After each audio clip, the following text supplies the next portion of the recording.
Hi guys. I guess good afternoon to all of you in Good afternoon. How you doing, Alf? United Hey, Maz. all of you are Hi, in Maz. actually in England. Yes, in England, right? That's right, Usually I'll yes, say yes. this. Yeah. Good evening to all the viewers from Asia, and of course, good afternoon to all of you in Europe, and of course, good morning to all you guys in the Americas, right? Welcome to Spurs Vision TV. I've got special guests here tonight, Arthur, Bob Spur, and Maz, right? They're all good supporters of the stream. And today we're here to talk about after the dust have settled, right? So I guess there was a lot of dust. It was stirred up on Sunday, right? A lot of us were very unhappy of the results, and actually we are more unhappy of the performance, right? And you can say what performance, correct? What performance was there on the field? What performance was being showed by the players?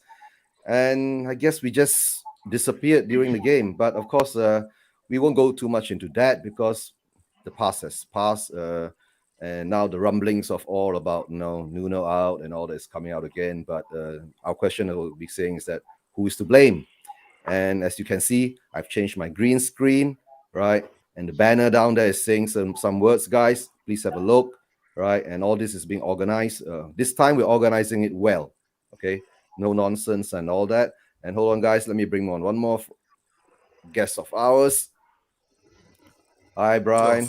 Hey, Brian. What's up, Alpha? Hey. Following you everywhere, Bob. How are we, people? Yeah. And before that, let me just give a shout out to the guys in the comments, right? Vibuff, you have the link. You can hop on if you're free. Ram, I know you're watching behind there. Plot Malaysia. Thanks for your support. Big up, guys. Big up, Amzo, big up, Amzo. Right, Kim, big up, and of course Chris Agamba, which is not distantly related to Holly Agamba. Right, guys. We were just saying, of course, before we started the stream, we were just talking about the history, and I just found out that actually Arthur here, he was there in the 61 and 62 period, right? So I guess he's the most senior of our group. So Arthur, I'll let you go first. How do you feel now, and what's been happening now, and what do you think we should do, and what the fan base should do, right? Not only in the your side of the pond, right, and especially the international fan base. Go ahead, Arthur. Right. I think, Brian's sorting out Arthur's lost some internet connections.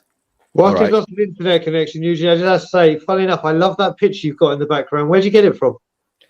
No, I found it somewhere. I found it somewhere floating in social media.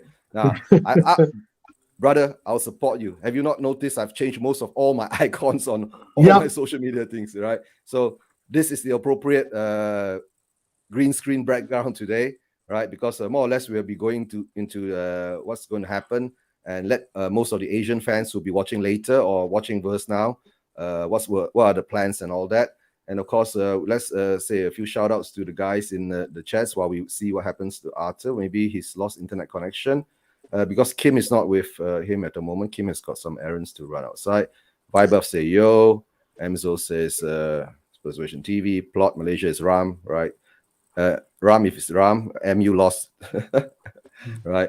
Kim is there, and of course, I said Chris Agamba, right? Kim is saying he's watching from the mobile. Okay, thanks.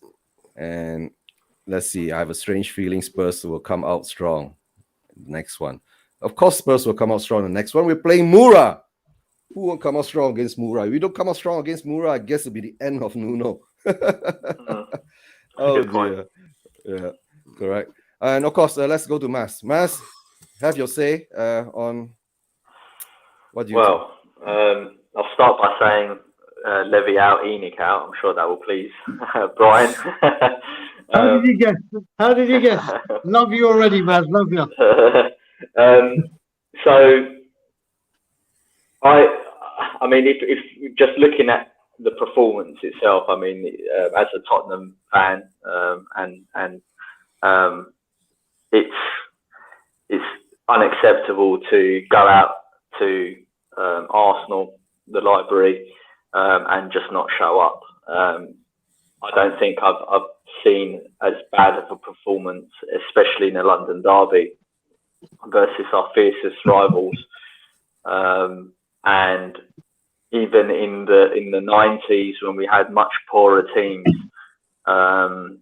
we would at least show fight and some sort of effort. And sure, if the quality was lacking, we would lose.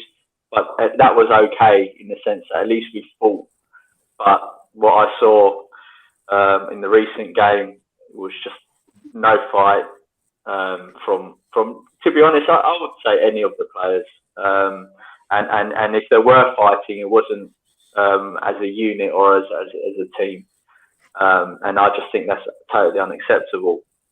My thoughts on Tottenham and where we are at as a club is we're a complete mess.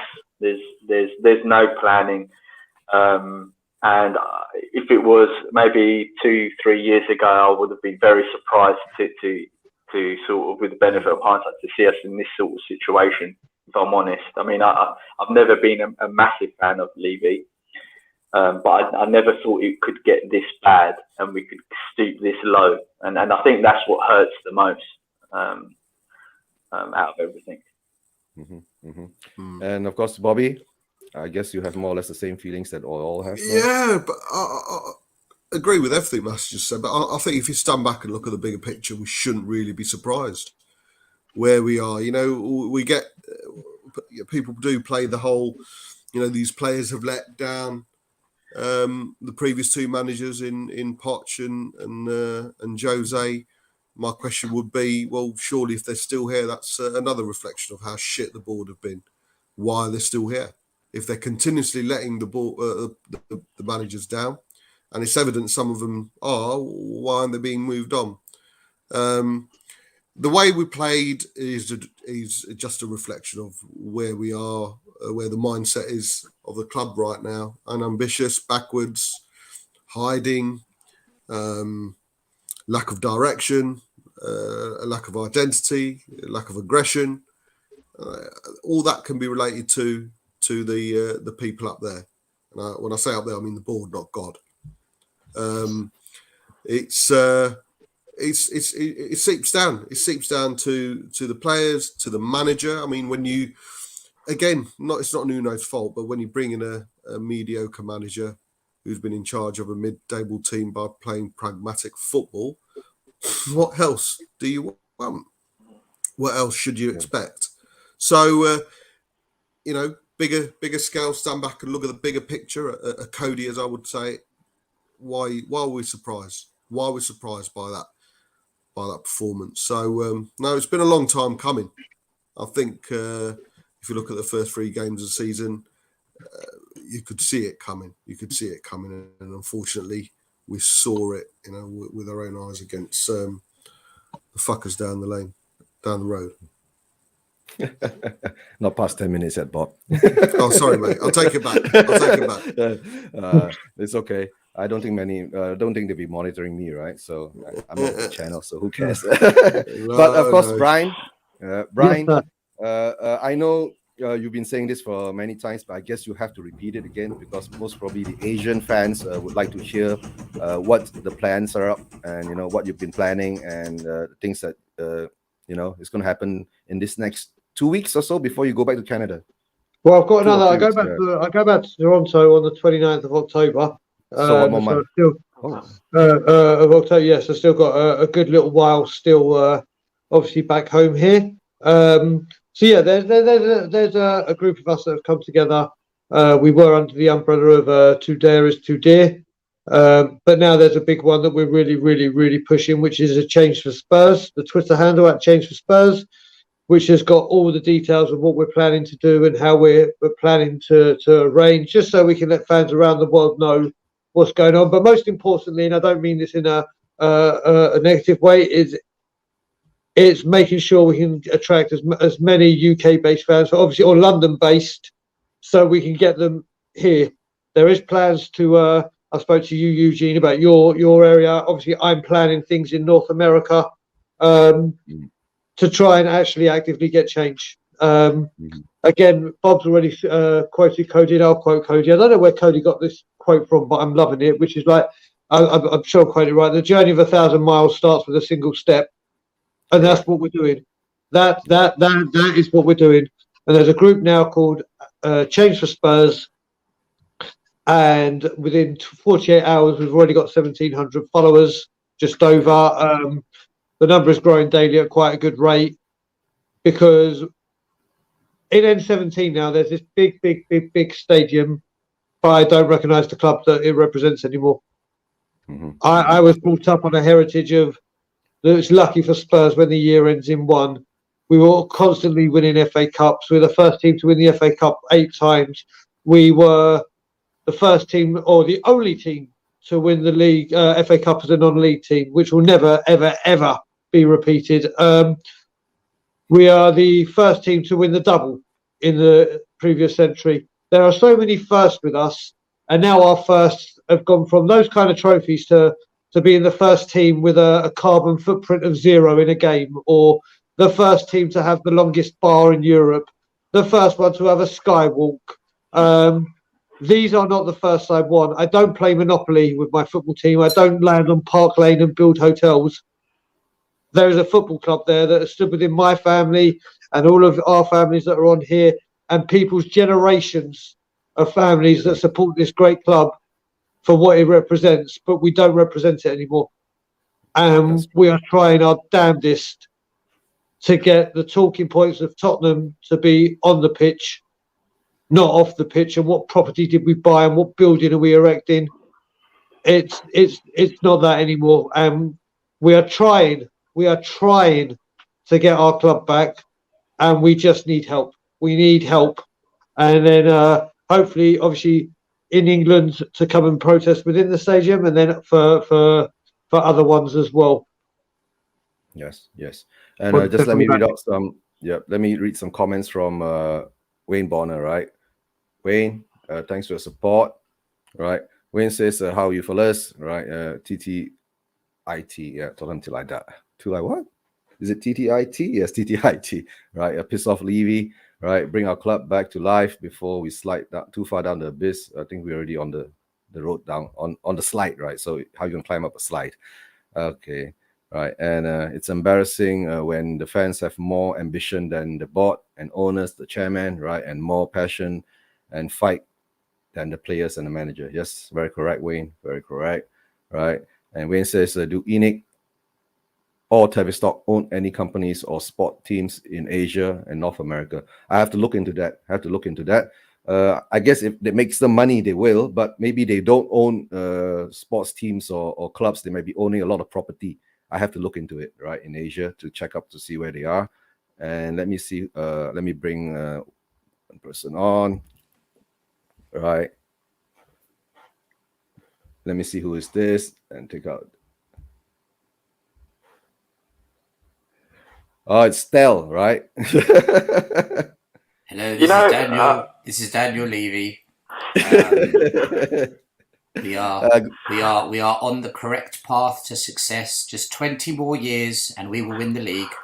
Don't panic. Mr. Levy, you can't win the league in 20 years. Your loan is 30 years. Please be honest.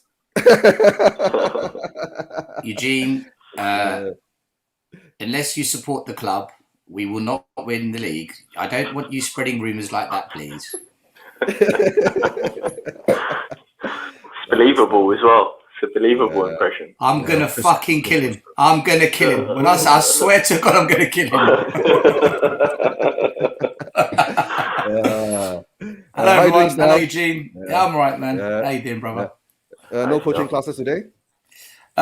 No, not today. Do you know what? I was just, I've never come on one of your midday shows, and I thought, you know what? I need to jump on Eugene's show, man. So, hello to Eugene, hello to Maz, hello to Bob Scott, hello to Brian Daigle. All right, man. You know, there was some. I'll tell you something, and maybe other fans feel this way as well. I'm not, if I'm honest, too fussed about how ENIC or Levy conducts necessarily the financials of Tottenham Hotspur, in the sense that, you know, is he investing his money in property? How is he growing the revenue of Tottenham Hotspur? And the reason that I'm not fussed about that is I just distinctly remember in the late 80s and 90s how we were desperate to compete with the Manchester Uniteds and the Liverpools and the Arsenals in terms of revenue generation. And there was even talk of a ground share with Arsenal, and we said no, and all this stuff. And for me, you know, us becoming a wealthy club is part and parcel of us growing as a club, right? But I think what hurts the most is effectively what Brian was saying earlier in terms of our heritage, effectively, right? Is what Levy is doing is effectively spitting and trampling over our heritage. The things that we should inherit as fans from the previous generation is just being almost wiped away. It's like when an invading force goes into a country and they start wiping away all of the history of the previous kings and queens there. So that's almost what Levy's doing. Maz, do you know, I semi-agree. I agree about the erosion of the club and the history and heritage, 100%. But in terms of the financials, I do have a big problem with it. And I'll tell you why. We have got the money to win trophies, okay? And they have spent the money. There's this illusion that we have spent the money. We've misspent it because Daniel Levy is not a footballing man. And the people he employs are not football. Donna Cullen is not a footballing person. Hitchin isn't good enough of a footballing person. So where we spent £130 million under Mourinho, why did we just go and buy 3 world-class players? Why are we spending £30 million on Sessegnon, who's never played for Spurs, when we could have put 10 million of that and bought Bruno? And it's the consistent mismanagement of transfers that is my problem. And that's because Levy has to interfere. He's an ego. He wants to be the coach, the manager, the physio. That's my problem. If he fucked off and just pissed off out of all football operations, like even now, don't tell me he hasn't got one arm of Paratici's tied behind his back. Don't tell me that he's not saying to Nuno, you must play Dele Alli because his value will go down if you drop him. Of course he is. Yeah, so let me clarify. I agree with everything you said there, and I'm on that wavelength. But what I mean is that that is almost different to generating revenue and growing Tottenham as a big football club, right? That is, but we're wasting that revenue. We're wasting that revenue. True. Sure, we're wasting it, but there's 2 different things, right? There's one is how do you attain wealth, and there's another thing is how do you use it. And to be honest, I think our main complaint is the use of that wealth to gain success, right? So I do agree with you. I don't think we're on different points. I think we're very aligned on that. Maz, you see Chelsea, right? People have a go at Chelsea for they're an oil-rich club. Let me tell you about Chelsea. In the beginning, Abramovich pumped crazy money to get them to high levels. Now Chelsea's up there. They're self-sustainable. They don't run off Abramovich's money. They sold Morata, who was terrible, for like 70 million. They sold their goalie for 75 million. They sold David Luiz for 50 million. They sold Hazard for 100 million. Chelsea do fantastic business to raise the finances to now fund the... Chelsea, the past 3-4 years, are self-sustainable now. But that's because the owners in the beginning said, right, let's pump the money in, make the club great, and then we can cash in 10 years' time and everything comes in for us. Our owners aren't like that. They think they can do it all on a little transfer policy, and they think that they can just get involved in transfers and piss money up the wall. And listen, for me, it doesn't matter. Look, I want Nuno out, but if he goes, so what? The next idiot will come in. Nothing will ever change. Never. It will never change at our club now. They've shown their true colours more than enough now for me. Until they're gone out of football operations, we're fucked. Don't you think it's a case of investing with the right people around, not only on the pitch, but the right people around them as well? The footballing people, like you say, Stel. I mean, you know, how do I say? Bob, let me ask you a question. The business we did in the transfer window in the summer, do you think Paratici's super happy with everything he did, or do you think he would have wanted 2 or 3 more stars, decent players to have joined this team? I've always said, mate, and you know this, I don't give a shit about Paratici. I think it's an embarrassment the way he stands on the side with Hitchin trying to make out that he's some sort of manager. I couldn't give a shit who buys the players, as long as they're the right players. We all knew it was a shit season, a shit summer. We knew. Well, I had arguments with fellow YouTubers stating the fact that we were weaker. We were weaker at the beginning of the season. We are weaker. You're right. We are. We are weaker. We're still weaker. We're still weaker. Yeah, exactly. Put a deflector in all you want still. Put a deflector, put Paratici in, put a Mitchell in, put whoever it is. It's irrelevant because the same people are signing the check. And it's the people who are signing the check, it's their mindset that needs to change. That's my point. Not going to change, get the fuck out. Yeah. Well, yeah, they need to step away from football operations. Listen, the stadium is phenomenal. The training ground is phenomenal. The boxing fight the other night, it looked amazing on TV. The whole world knows about the Tottenham Stadium Arena, whatever they want to call us now. But when it comes to the football things, Levy, stick to that business property model that you're good at. You run that and give full reins and control to the football operations, to football people. Until they do that, and they will never do that. Levy will never do that. That's why he has to go, because he will never do it. Yeah. Just hold on, Stel. Just let me give a shout out to some of the guys in comments, right? Johnny, thanks for supporting, right? Johnny from Stel, you know Johnny. We all know who Johnny is. Johnny Einstein, right? John Fitzpatrick, yeah. And of course, Ram from Plot Malaysia is giving us a statement here. Yes, if Spurs can be successful getting Levy out, right? It will be the perfect example for many clubs to follow suit, right? Such as #Glazer out. Ha ha ha.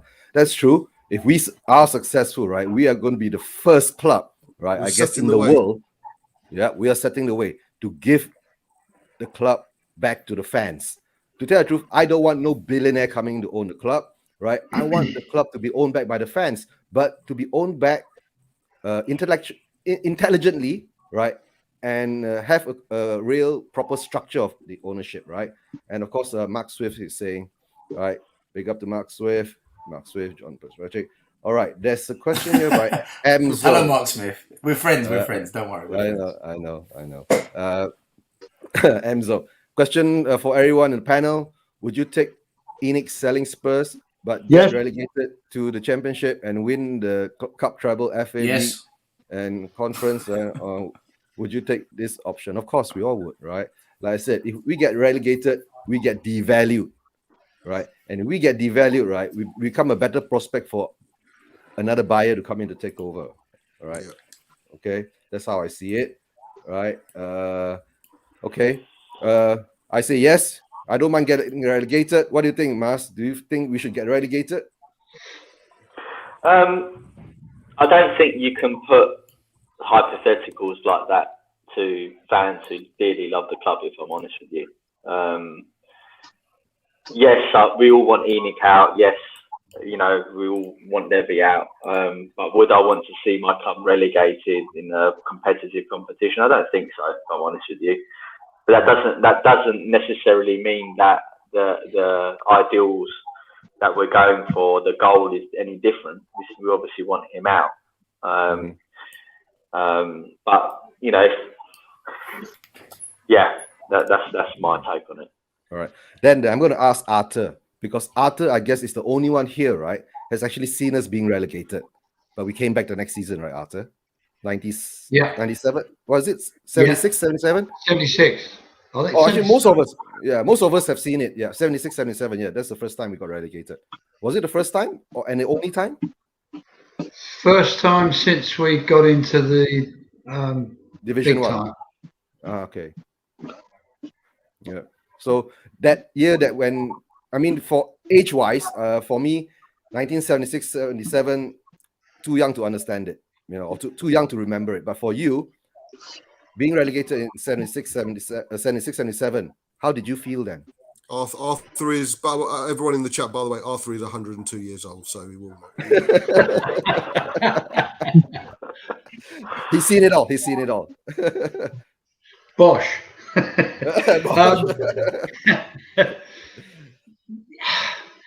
It was bad. I mean, at the time, we all felt terrible, ashamed, upset.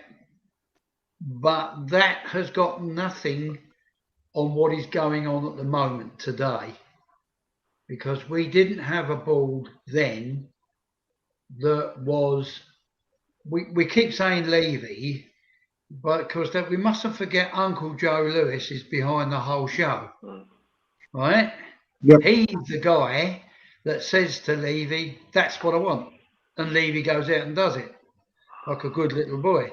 So at the end of the day, there's more than just Levy, and the today is more insidious than it was back in 76, 77.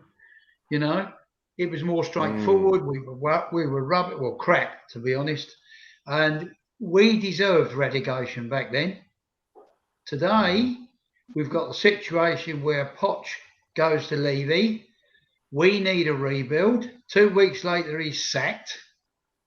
How dare he say we need a rebuild? That's going to cost money, because the money that's being earned is not going into the coffers of Tottenham Hotspur Football Club. And at the end of the day, that's what we are, a football club. But he is trying to very, very slowly take us away from that situation and build his media empire and all the property that he's buying up around Tottenham Hotspur Football Club. And make no mistakes about it, that's what they're doing, you know. So yeah, I'm angry, and I'm angry now in a way where I feel spiteful. Arthur, how do we stop him? How do we stop him, Arthur? How do we stop him? Right. We're dealing with an organisation that's actually got lots of money. Let's face it, Uncle Joe's worth 3 billion plus. Nearly 4. You know, we haven't got that. And as I said on previous shows, Bob and certainly Brian will back me up. I've said the only way to hit these guys is to stop the tills from ringing. I know it's my famous saying, but you've got to stop money going into the club. Yeah, and terrible as it is, because that's got another side to it. You've got to do it, because that's the only thing that will make them sit up and look and listen. And at the end of the day, I think one of the things to stop them from going any further is to do these demos when the Americans are over here. Because I tell you what, the Americans won't like it, and they'll pull away quicker than jack shit. Excuse my French. They won't want that. It's affecting their famous NFL. So that's one of the things we ought to do. And I think if it's going to be done, we need to get our collective heads together and thrash some ideas out and decide exactly which way we are going to go. But that's one of the ways we should start doing it. You know, if you do it outside a football ground, all the punters, you know, the fans, all they're interested in is getting in the club, you know, watching the game, because that's their night out or their day out. But you need to do it. You need to do it where the biggest money is, and that's the NFL. That won't go down at all well. Yeah. Okay. Yeah. And of course, I just hold on for a while. I just have to say a big shout out to Jason Bell. Thanks for being on the show first time. Then the rest of it will be John Fitzpatrick talking to Amzo. John doesn't want us to be relegated, so it wouldn't be good. No striker, no playmaker, no quality brought to fill in the bench. Just quality and remaining deadwood. Right. Quantity. Right. Mark Swift says sub to Tottenham Tour, Boxper TV, and Tottenham away. And another one from Ram here. Ram says, do you guys think that the owners were different? That the owners were different? Okay. Nuno would have done better. Of course, I feel sorry for Nuno at this point of time. He is capable to be one of the top managers in the Premier League. What do you think? Guys? Sorry, mate. Go ahead. Yeah, I was just going to say, if we had different owners, there's no way Nuno would have been approached for the job. For different owners, we would have had a better, you'd like to think their ambition would have been a bit different, their direction. Estelle loves me going on about ambition, direction, and identity. Identity. It would have been different. It would have been different. So it's not Nuno's fault. He's here. It's not Nuno's fault. He's a mediocre manager who's been in charge of a mid-table team who used to play pragmatic. So it's the best he can do right now. It's the best he's got right now. So no. Do we think we would have? Yeah, we would have been different. We would have had a different manager because he would not have been approached. He should not have been approached if our mindset and ambition and identity was different. Was to be different. Yeah. Usually, I just got to make a phone call, matey. I'll be back in 5 minutes. All right, mate. All right. I just want to. I'm not in favour of saying that it's not Nuno's fault because it's mediocre, etc. And the reason why I say that is that, you know, if any of us go for a job and we put ourselves forward and we say, I've got the skills and this is what I can bring you, and then you don't deliver on it, the management don't turn around and say, well, it's not his fault, he's crap. You know, it's ultimately an individual needs to be accountable and responsible for their own performance and their ability. Maz, what do you think our managers are? I'm not questioning you. I'm asking the question now. What do you think our managers are being told? When I'm not questioning you. I'm asking you the question. No, I'm not. That's all. I'm not questioning his opinion. I'm not questioning your opinion. Okay. This show has gone to apps. But you could ask him a question. You always do that still, right? No, listen. Let me rephrase this before this show goes south. Yeah. Before this becomes the Will Stewart show. I'm not questioning your opinion. I'm asking you a question on what you just said. Do you think the managers are being told the full truth when they sign up to the job? I don't know the answer. That's what I'm asking. No, because and again, I'll liken it to real world corporate life, right, or employment, right? Is you get when you're going for a job, they will obviously espouse the benefits of joining the organisation and how wonderful it is, and what positives that that they would bring to it, and then in return what they would do. Right, so you'd never employ someone and say, oh, by the way, I don't manage very well and I don't spend the money very well and I'm not going to buy the players you want. You're never going to say that. They're obviously going to sell Tottenham like they try and sell us to the media and prospective investors in the club, right? So no, I don't think they're giving them the full picture. But then I don't think also we should give an excuse to managers that come in, because we talked about it on your show, and Iggy said it, right? Backbone. Now, if you're a grown man, you're going into a job, you should know, what company or organisation you're going into. And our dirty laundry is aired all over the internet, right? And the media. And everyone knows what Daniel Levy's like, and everyone knows all the problems at the club. So he's a grown man. He knows full well what he's going into, right?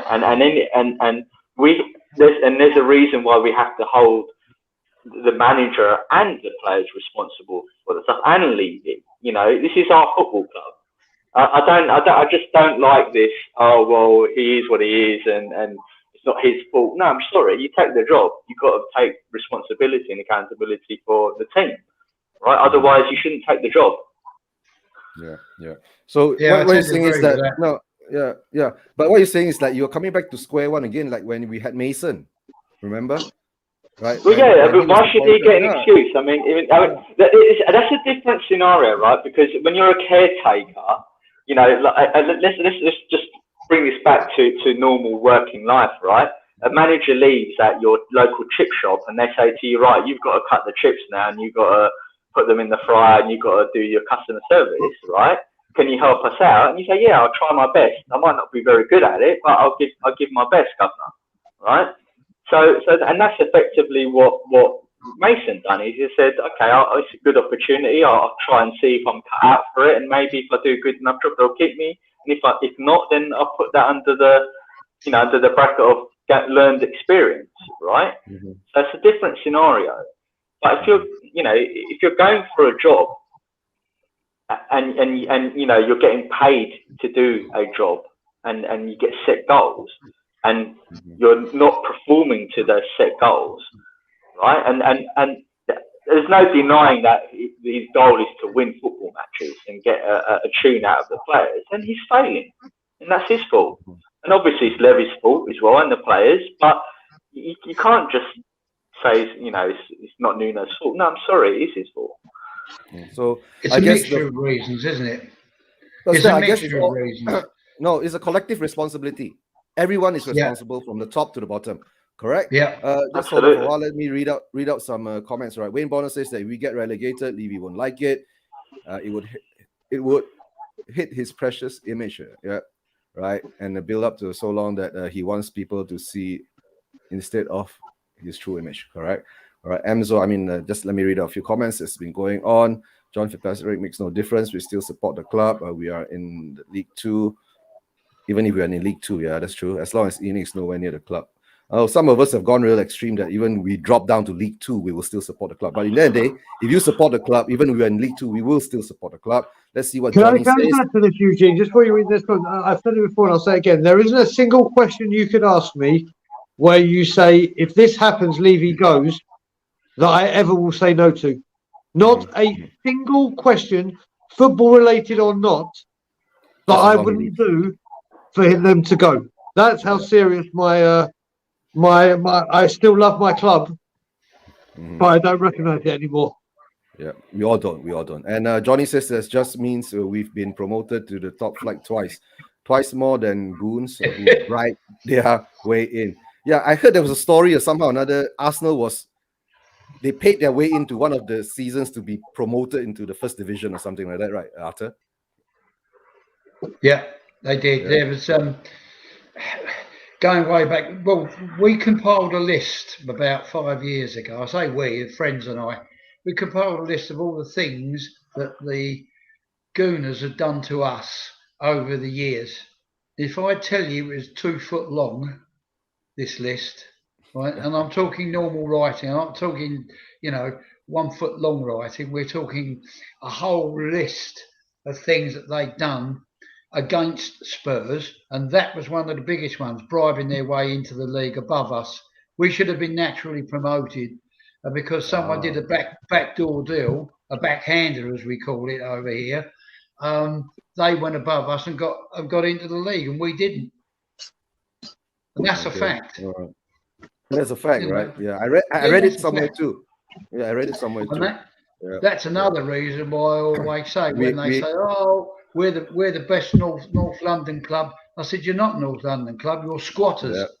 You shouldn't be there in the first bloody place."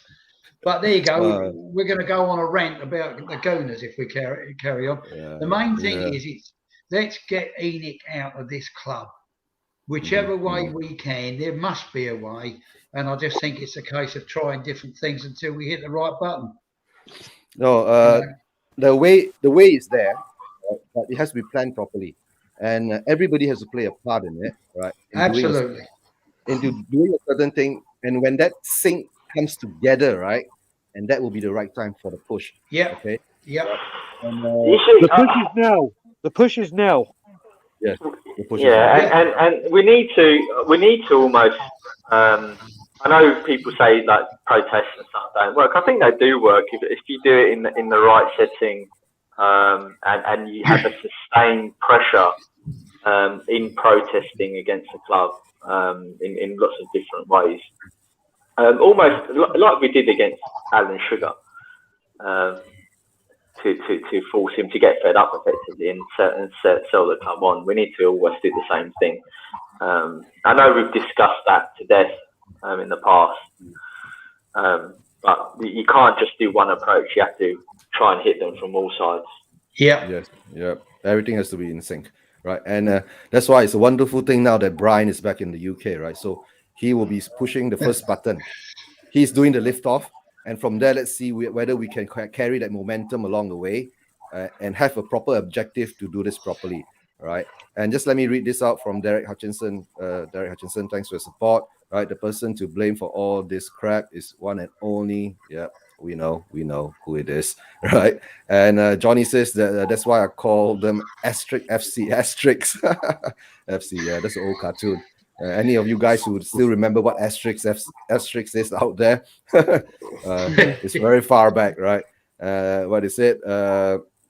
It's all the owners honest, right? Should have an asterisk, as they were never promoted on merit. Okay, reload XXXX. You can't just do one-off protest. Okay, just a one-off protest. Most of the action in the background, it's a war of attrition. Yes. So like Go I ahead. said, with the change to Spurs, there is now going to be protests at every single home game. It's not just the NFL game. It's starting against Aston Villa at 11 o'clock outside the club shop. And it is going every single home game. And every single home game, one thing we can guarantee is 62,000 people will be there. Unless we're led to believe people are not going to games now because they're offering the option for people to buy extra tickets on their membership because they're now up to 5 because they're not selling tickets. There will be a protest at every single home game. We're coordinating to start it inside. There may be something inside at the Aston Villa game. I'm not saying anything yet till it's confirmed. Brian, but can I tell you something that the club has done? Right. So I can't go this Sunday. By the way, if you want my ticket, you can have it. I don't want any money. Yeah. Just let me know. I can't go because it's my mum's memorial this weekend. Right? Okay. I can't go. But I went on my Spurs app, and if you've got a ticket, so I get a ticket for every game. I've got a season ticket. I can put the match. Lovely. I can put the match up on the exchange. Right. Spurs are not letting fans put the ticket up on the exchange. They're not letting you put it up because what they've done now is they've said unless they sell out the stadium, you can't put your ticket on the exchange, which is an absolute joke. Because what happens if you're on holiday, or what happens if you're you're not well, or if you've got to be somewhere, or it's your wedding day? They're not letting you sell your ticket on. That is absolutely bonkers. But that means you can give it to someone else, but you can't put it out on the public market for it to be bought. I can't put it on the Spurs public market. So what they do is Spurs public market. Yeah, okay. Yeah. So I can give it to Brian or Arthur or you or Maz or Bob. I can give it to you, but let's say none of you can go, or you've already got tickets. I'm not allowed to put it to all the other Spurs members who are non-season ticket holders, because Spurs are now saying no. They are absolutely trying to force you to be there now. It's insane. And you know why they won't allow you to do that? Because the stadium will be empty. Well, they don't get their bit off of reselling your ticket. Because that's what they do. You put your tickets in and say, I can't make it. I put my ticket on the exchange, and they take a cut. And it's one of those things as well that if people get unhappy with not being able to do that, another fan will come in and replace them, and they might be sympathetic to ENIC and their cause. It's a way of getting rid of the legacy fans, isn't it? Yes, so that's what they're trying to do. And like I said, and I mentioned this on Bob Spurs channel just now for any of your Asian fans, Eugene, that I'm watching. We're growing, and the reason that this is going to be different, these protests, is like I said, we can guarantee 62,000 people will be there. The first protests for the ESL were in the midst of a pandemic and hardly anyone could go out, or they were too scared to go out for obvious reasons. With this awful pandemic, no one wanted to go out or be socially distancing. Well, this time there's 62,000 people guaranteed to be there. Every single time for the NFL. Like I've said, the media coverage that is going to be outside that ground, let alone inside that ground, is a lot more than what was there. Your Boston Dollar, I've heard Levy's already increased his security. Not that anything would happen to him, but and also that they're probably talking with the police now to say, right, there's going to be protesters. How can we silence them? How can we? But that we're not going away. They can't stop us from walking on a high street. Levy may have a lot of power, but he can't change the law. And with 62,000 people there, he can't stop 62,000 people being there in case he shoots himself in the foot. Also, Stel, and I've been bigging up on it big time what you said, and I keep saying it. If people are there and there's loads of people in corporate that take their clients there to wine and dine them and show them a good time and give them a great experience, if it's like the Sugar Days and it's just the football, we can guarantee is going to be awful, as it has been for a while. But if there's people in there going boo, boo, or leave you out, or making their feelings hurt, or even walk out, even walking out, which are our plans. We're just deciding on the minute. There's like I said on Bobsper, do we do it after 13 minutes? But obviously people aren't going to go after 13 minutes. What's the point of going? But 13 resembles the amount of years without a trophy. So do we do it 13 minutes from the end? Do we do it? Do we do it for 20 minutes at the end for 20 years that they've been in contract? Or do we do it for 61 when we last won the double, obviously? Now, walking out and people obviously saying boo or whatever, making their feelings known, like Stel said, and I'm using it a lot, Stel, and I must admit, Arthur, I'm using your stop the tills from ringing all the time and quoting it with you. These things are going to impact. Can you imagine if people don't spend money in the club shop on a match day? Like, let's just say 5% of the people that spent money in the club shop didn't spend this time. It's a huge impact. If 5% of the people didn't buy any food, beverages, or anything within the ground, again, finances drop instantly. And like I said, this time Levy can't get away from it. There's 62,000 people there. Yeah, Brian, hold on, guys. There's somebody has a background sound coming out. Anybody's got a TV on or something? Or some other device on? Just have a check. No. Brian, can I just say something to you as well? Good, yeah, buddy. I said earlier to our lovely group of guys here, I said there was insidious stuff going on as well. Part of that was I had a survey come over my computer by email, and in that survey, hidden amongst all the rest, was a question about where do you eat? Yep. Where do you eat?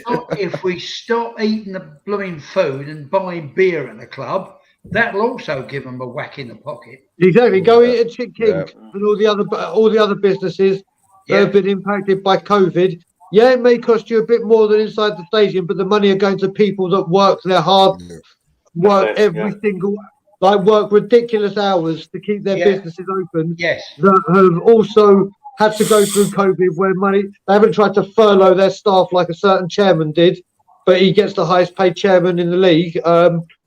These people, and Chick King is an institution on Tottenham High Road. It's well known. Even if it's not there, if it's any of the Tottenham Hotspur Pie and Mash shop, anywhere, just don't give them your money. It's going to impact them. And as soon as their money gets impacted is when they're going to go, oh, wait a minute. Sorry, Brian. You mean Chick King and the Tottenham Pie and Mash shop belongs to the club? Yep. No, they own the land, but the money that goes on there is the money goes into them. So I'm saying stop buying in the goal line bar. Stop buying at all the, as Stel called it, the posh KFC. And all the other billions of restaurants he showed. All the other, my God, I could tell Stelios's dial-up in Palmer's Green is on the blink again because he's a little bit below. Yes. I think what you said there, Brian. Sorry, Brian. What you said there, I think, is spot on in the sense that if you make the atmosphere hostile and the booze, I know for a fact that a lot of the people that do go into the hospitality side of Tottenham and the boxes and stuff like that, a lot of them are just people that get invited to have food and a beer and have a nice time and see the stadium and a football game. But if it's a hostile atmosphere, I guarantee that gets affected and people will complain. And not only will they complain, the people who own the boxes and go to these events and pump money into the club on the hospitality side, they'll be saying to the management there, what the hell's going on? And then that has a cascading effect, obviously, towards the players, and they won't play as well, which is in a way, we sort of want that. And one thing I said to Stel on our WhatsApp groups and stuff is we almost want there to be new managers and them come in and they fail, because that's the only way that everyone and the fan base is going to wake up and say, look what's happening. Yes. Exactly. Well, let's face it, Maz. They're already getting booed because of the football anyway. So you're halfway there. And then someone said to me, and I hadn't picked up on this, and it's just come to my head. And this is, I haven't mentioned it before as well. When they're doing at the moment because of COVID the interviews outside, and sometimes you hear the fans shouting the players' names, go there and make your presence felt. Start shouting that we want Levy out. So when Sky or whoever are broadcasting is getting transmitted that the fans aren't happy, there's things that someone else said. When Gary Neville's at these games, like he was for the Chelsea game, and he does his little Sky Sports podcast after. Any people around his area, or I know you can walk around and literally start booing and screaming. We've got to do this inside and outside, and there are other ways to do this. But the attacking it, even like we said with the corporate, it's going to have a huge impact. It's like you're playing Jenga, and we've just got to keep trying to knock these pieces out until it crumbles, and that's what we've got to do. Yes. And the peaceful protests, not just protests, that's it. Yeah. They need to be visible. Peaceful. I know there's a lot of talk about doing a petition and getting signatures and stuff. I don't think that's going to have the impact, especially within football ground, football area, match day, than a visible protest would have. So, sometimes a petition would work. But in this instance, I think it has to be very visible. But like I stress, like Brian keeps stressing, it needs to be peaceful. Because we all, regardless of where you are with Enoch, we're all wanting the same thing, and that's success for Tottenham Hotspur football. For the club.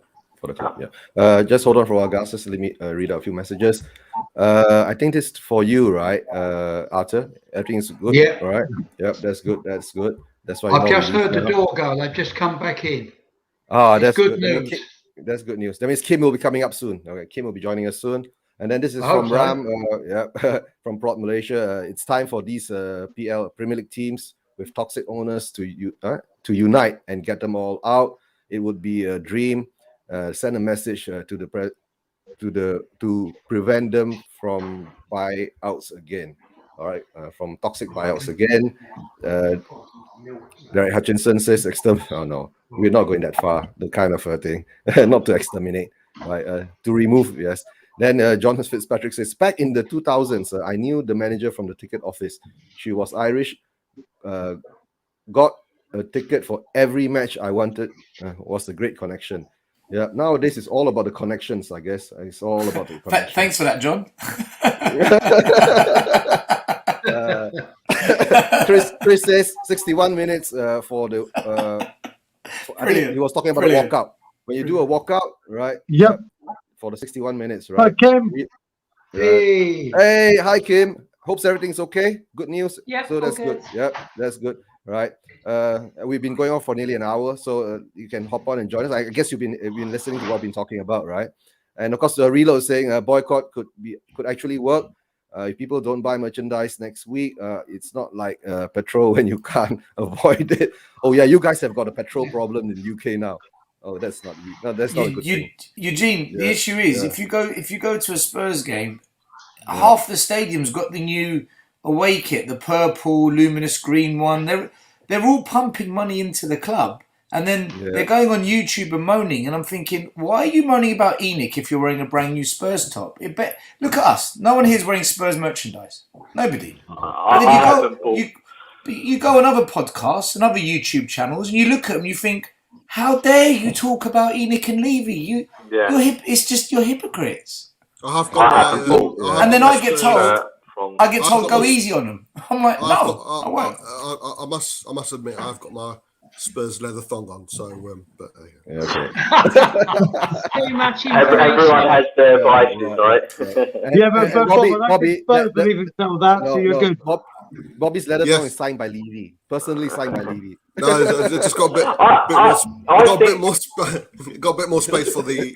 I get kids. I get kids wearing it because it's very difficult if you're a parent and all the other kids in the class have got their Spurs top, and your kids left out. It's hard as a parent to say no, right? I get that, but that's true. I think this is more about the adults taking the stance, not the kids. This can't involve the kids, man. They don't know. They don't understand. No, you want to raise your kids and make them Tottenham supporters, and they're the next generation, right? You can't just exclude them like that. But but the thing is, you I can buy don't it think. from JD Sports or any other sports outlet. Sorry to sound like Ty, but they're the first one that came out. Yeah, Spurs may get a little cut from that, but they don't get it as much as if you buy it from the Spurs store. Or a There's fake other kit. places. Just get a fake kit. Well, that's the thing, but still, that's where. Do you know Guys, what? I'm looking at these Spurs stores and vintage Spurs or vintage football shirts. If you all want kids and all that, right? After the show, I'll talk to you, right? I can arrange something. Our Asian connection. The Asian connection. Yeah. John Fitzpatrick says the problem with the fan base, we people like Chris Cowlin backing Levy's SI, That guy. But Don't get still started. I don't think, right, if I'm honest, right, and this is not, I'm not going against what you guys are saying at all, so don't misconstrue. I don't think that we're going to really have the power to really hit their top line revenue. There's so many fans, right? It's going to be such a small impact. However, I think the bigger impact will be along the lines of what Brian said about making the place hostile, making it not a good place to go to, not enjoyable. I think that is really going to affect things. Yeah, hurt the brand. Hurt the brand. Yeah, hurt the brand. No, but one thing is right. Every business, right, like you see now, Tottenham Hotspur has a record. Okay, let's say last week we had our home game. We had X amount of sales for beer, X amount of sales for this, X amount of sales for that. But if let's say the Aston Villa game, right, you get at least 10% of the fans going in there who are in out, right? Guys, if you're listening to me out there, right, all the Spurs fans, right, don't buy a single thing in the stadium. If you want to eat, pack your own sandwich. I agree. That's it. Bring your That's own right. coke. Yeah, Right? I agree with that. When the numbers come out again, right, they will see it. Why is it this week we lost 10% of revenue, but the amount of people are the same there? So they will see it, they will feel it, even though the money is not a big amount, but they see it because this small amount of money, when you do business, when you add them up in the long term, it becomes a big amount. And just want to clarify as well. He will see it. Yeah. Just want to clarify something Matt said as well, Eugene. You're right, Matt. We don't want the process to come across as hostile, but not against fellow Spurs fans. Correct. We want it hostile Correct. against the owners. We want them to feel, Absolutely. not a threat, but you know what I mean. That there is something that's happening there. Yeah. The previous protests, you're right. Me turning up with another 50 people, and wouldn't have an effect. It probably piss themselves laughing. But we want it to be big enough for them to take note, and that's a start. Yeah. Take note and then build on it. Yes. So that's what we need to do. We want hostility towards the owners. We want hostility towards the people who are representing them, but certainly not our own favorite. Because, like I said, we all singing from the same hymn sheet. Yeah, we don't want to turn on each other. We don't want to.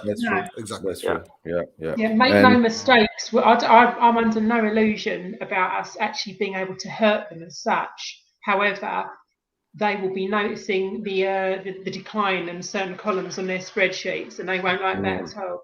Yeah. And to tell the truth, a lot of the fans, right, if they are, let's say, even if you have 10%, about 6,000 of not happy with ENIC, if you are in the stadium and if you organize yourself properly, get the banners out, get the t-shirts on, everybody says Levy out, ENIC out, no profanity, do it nicely, properly, civilized, dissent, showing them the civilized and dignified dissent against the owners, right? Then when the worldwide TVs shine across them, right, we will see it. And it's not just the Spurs fans in the UK, you're talking international.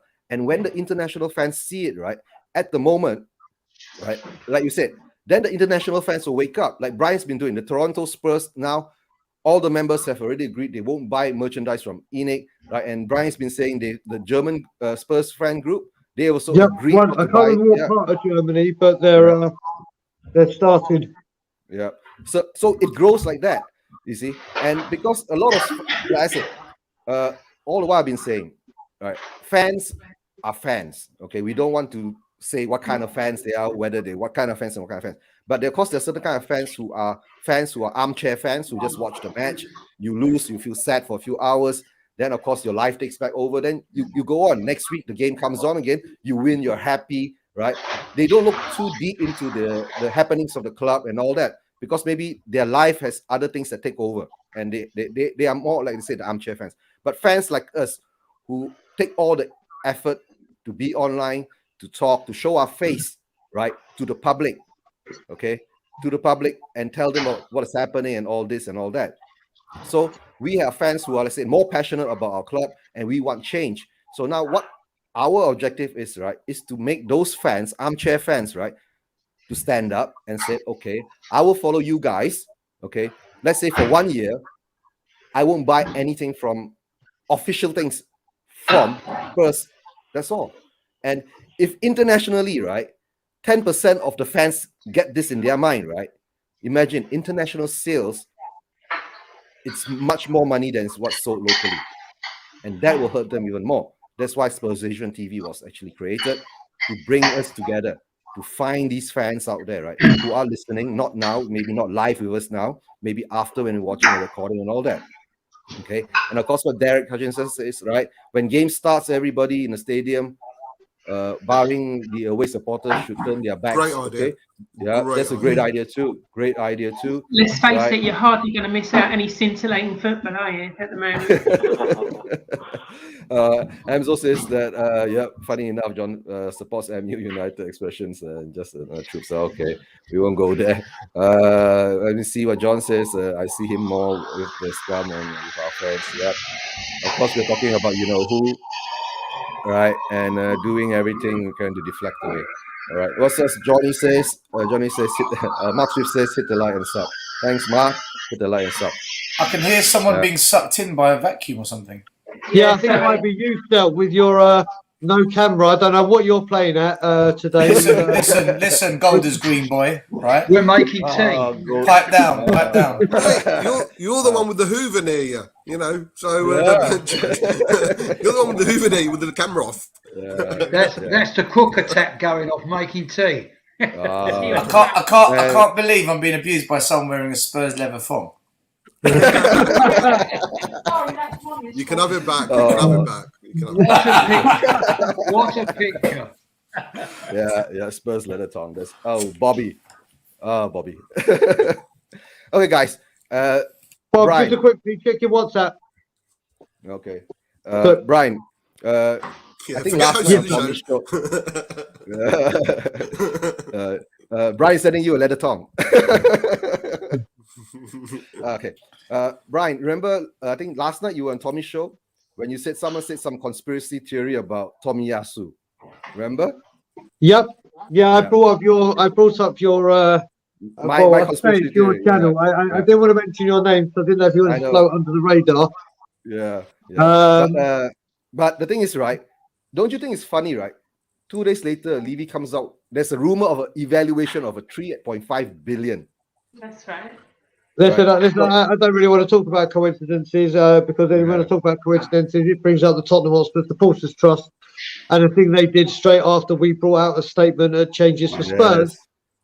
So listen, I'm expecting a response from them by the time we sign Martinez and Fernandez and everyone else, because they've just piped up once again for a bit of publicity to look like we're doing stuff. We're still waiting to have a fan on the board. We haven't even had a response to the survey that they did. So this is like Brian, the survey, I forgot to tell you. Remember I said I joined as an international member? They sent me a questionnaire, and every open comment I put Levy out, Enoch out. And I have not received an email from her for 2 months already. There you go. Mate, but that's not just because you've done that. I don't know if anyone else I don't know if there's anyone else that has filled in. I mean, Stel might have filled in that form, but he's not had a response. So don't expect. What they've done is they've just acted on now. Like I said, I'm part of a group that's rapidly growing to organise these protests and make sure we get our message out and to do the work that we're trying to do. and all of a sudden, like literally, as people know, just a week or so ago, there's a load of them going, "Oh, what are Nick out going to do?" And we've been like literally swatting them like flies and hitting them with information. And all of a sudden, they popped up again. We sent massive emails to the trust saying, "Can you put on a train for the people that are travelling up to Burnley for the Carabao Cup so they can get home safely because it's a long trip up and the train stopped?" And they haven't responded to that, and the answer's been basically no, because they haven't responded back. They're not even prepared to go to Basel to get a train to get fans home. So can I tell you something interesting, Brian? Yeah. When we were building the stadium, okay, they put a questionnaire out to the fans. Are you happy if we move to Stratford, or would you rather it cost us more and we stay at White Hart Lane and rebuild? Would you like a single tier behind the stand like the Dortmund stadium, or do you want triple tier? They asked us all these questions about the property development, and you know what? They kind of listened to the fans. Now, when it comes to the property, and the stuff that is going to make them money, they listen to the customer because the customer has to attend. When it comes to the football team, though, Brian's spot on. It's like we're going to show the world that we're doing something, but we're not going to listen to it at all. And I find that very interesting with Spurs, because I remember the questionnaire I filled out in both occasions, and they actually sent us a full-blown feedback analysis on the response about what we thought of the stadium. But regarding what Brian's talking about, we've had nothing. And there we go again. But the thing is that I think the Tottenham Hotspur Supporters Trust should change their name to Tottenham Hotspur Supporters Tours. That's what they do. Most of it. That's what I see what they do. But I got a funny feeling. Or just Levy's fan club? No, it's Levy's cronies. All of Levy's cronies are in the THST. Eugene, you know Daniel Levy set up THST in 2001 when he bought the club. He set it. Yeah, I know. THST is set up by Levy.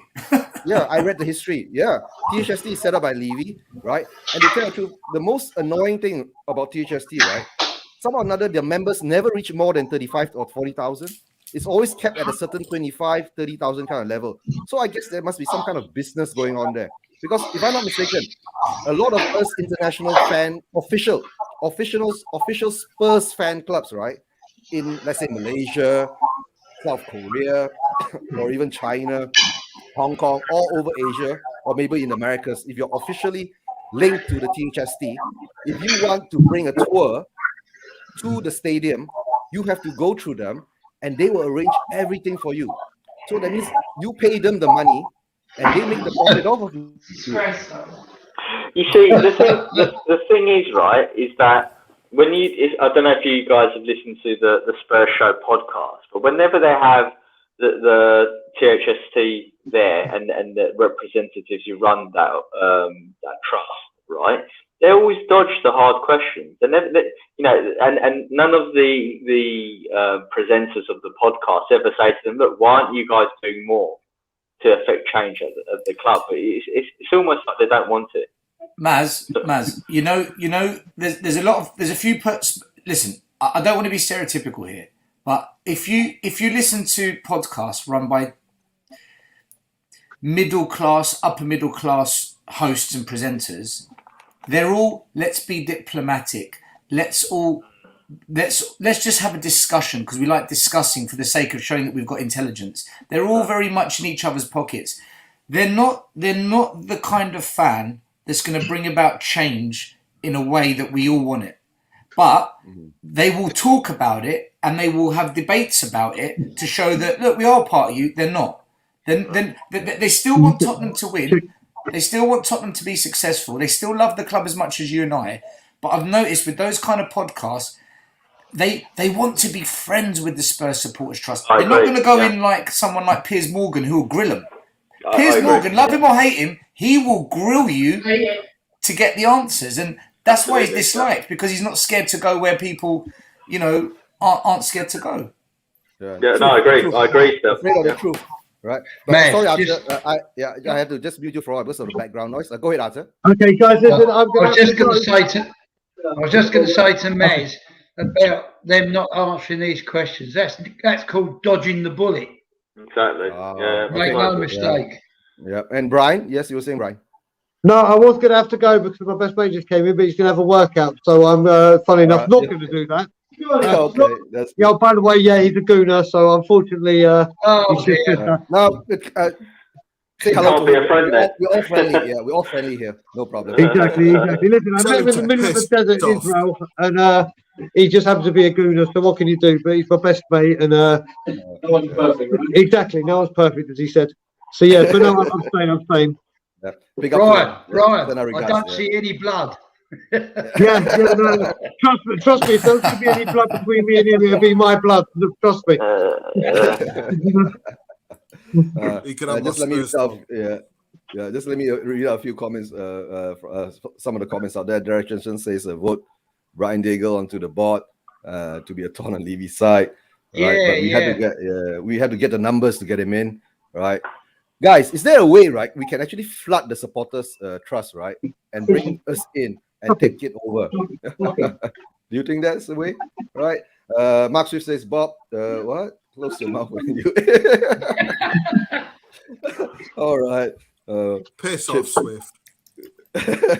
Most people aren't stupid enough to join. All right. I think he's talking about the supporters' trust, right? And can I ask the panel, what's your favorite pub in Tottenham to have a few pints on match day? Guys? Favorite pub in Tottenham? I won't be having a few pints for obvious reasons. We're at the number 8 bar on with when what happened to Ben, which was a great pub, and all the other people were great. They're great. Used to be the Bill Nick, but the Antwerp Arms is also fantastic. Yeah, mine used to be the Bill Nick. Yeah. But, Bill Nick. All right. Okay, Bill Nick pub. Okay. So Bill that's Nicholson. Bill Nicholson. Yeah. And okay, next subject we're going into now, the no statue policy, guys. This one is going to be. Well, it goes back to the point I said earlier that it is effectively trying to erase the heritage of the club. And why wouldn't you want your greatest ever players and managers represented or outside, representing the club and being outside the stadium as a form of a statue? Is to pay homage to your success as a club in the past, and the heritage. And the heritage can mean many things, right? The type of football you play, the how many cups you won, the type of the area you're from, etc. Mm-hmm.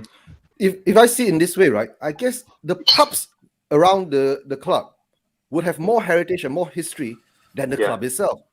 Yeah. You guys go there, and then I'm sure if the pub is a Tottenham Hotspur team kind of pub and all that, they will have all the old pictures, where all the old greats who came in, who signed their autographs, the pictures, the jerseys, and all that hanging all over the place. It will be more like a museum there. But the problem is that maybe like what Mass is saying, Levy doesn't want our heritage to be known, because if maybe the younger generation finds out that our heritage is that kind of heritage, right? The demand will be different. But at the moment now, like earlier during Bobby, you did a special with Brian. A lot of us were saying that the younger generation, I was saying that the younger generation has been conditioned, right, to accept top 4 instead of going for the cup. This is and one of the reasons why I'm passionate about going on some of the YouTube channels, right, is our responsibility as slightly older fans, right, to pass on the message to the younger guys to say, hey, this is not acceptable. And this is one of the things I used to complain to my father in the late 80s and early 90s. I used to say to him, Dad, why do we accept finishing mid-table? Doesn't make any sense to me when I was a young lad. And that displeasure from the older fans saying, what the hell is this? What type of crap football is this? We're not winning cups. That's almost faded away. And I never understand why that has faded away. I mean, I do understand it because a lot of them have been priced out of the game and, the season tickets, etc., etc. But, certainly we've got a reason to be unhappy. And to answer Bob's question, he said right at the beginning, he goes, we should expect us being poor. No, I'm sorry, Bob. I don't expect us to be poor, because I still want my Tottenham back from the 80s. When I grew up, albeit I was very young, but seeing the Hoddles, the Hazards, the Archibalds, and even the Gascoignes and the Linekers and whoever was there at our club, that made me think, wow, what a team to support. I still want that 30 years on. Yeah, that's true. Yeah. And Johnny, if you want to join us, I'll send you the link, right? Johnny says that maybe he doesn't want a focal point, a statue, right, for the inevitable protest to arrange to meet. That's true. Because sometimes when you say like Brian, it's quite weird when you have a protest, right, and then you said it's going to be outside the club shop. You get what I'm saying? No? But you had a statue there, right? And you said, okay, we're going to have the protest, at the Bill Nick statue, right? And then, it has more emotion there. But when you say you have a protest at the club shop, then everybody's going, the club shop? This is the point. Yeah. The statue isn't going to spend any money.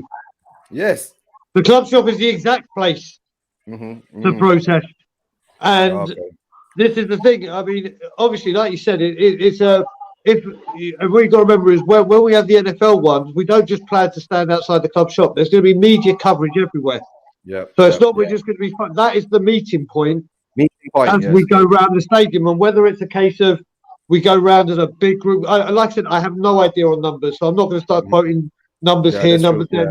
But it is to try and get all over the stadium at some point where we see the cameras and make our feeling heard, because obviously we're trying to attract and get our message across to fans across the world who may stop like the German Spurs guys that I was speaking to that say we're not buying anything from the club shop anymore. That's why we're going there, not to sing, oh, Mr. Sissoko or Dele Alli or whatever player you want to talk about. We're going there to say 20 years, one trophy. We're going there to talk about the Super League. We're going there to talk about players that haven't come. We're going there for managers that haven't been backed. We're going there for director of footballs that have been sacked. We're going there for the fans that want exactly what Maz was just saying. I grew up at the tail end of Hoddle, so I got to see the tail end of who people say is the greatest player. I beg to differ. I believe it's someone that I'm going to say now, which is Paul Gascoigne.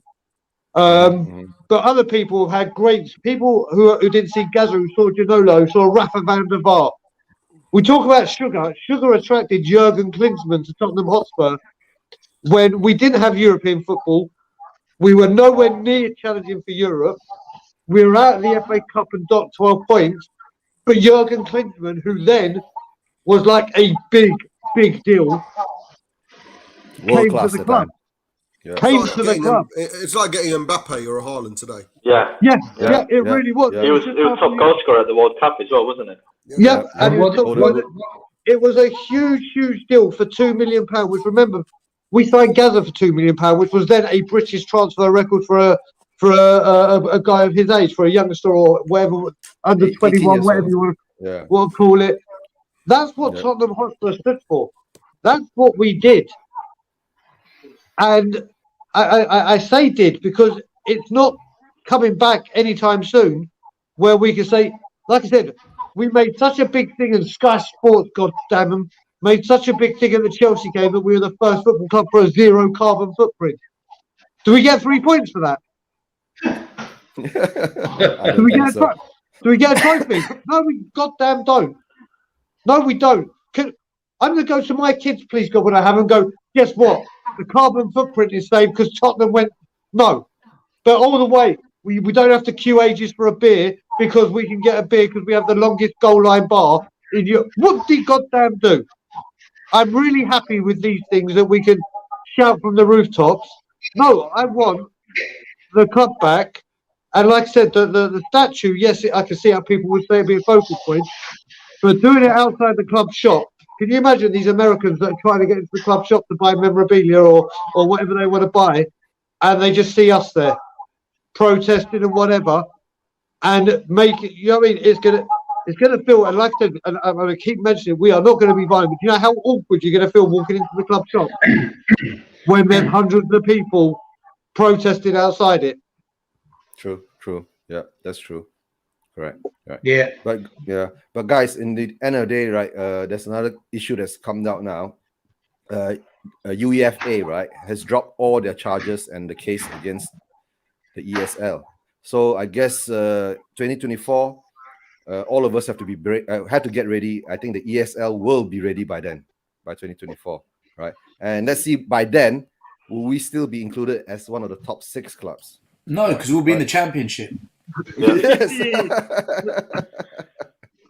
We'll be the strongest team, supporting the rest of them. We'll be bottom.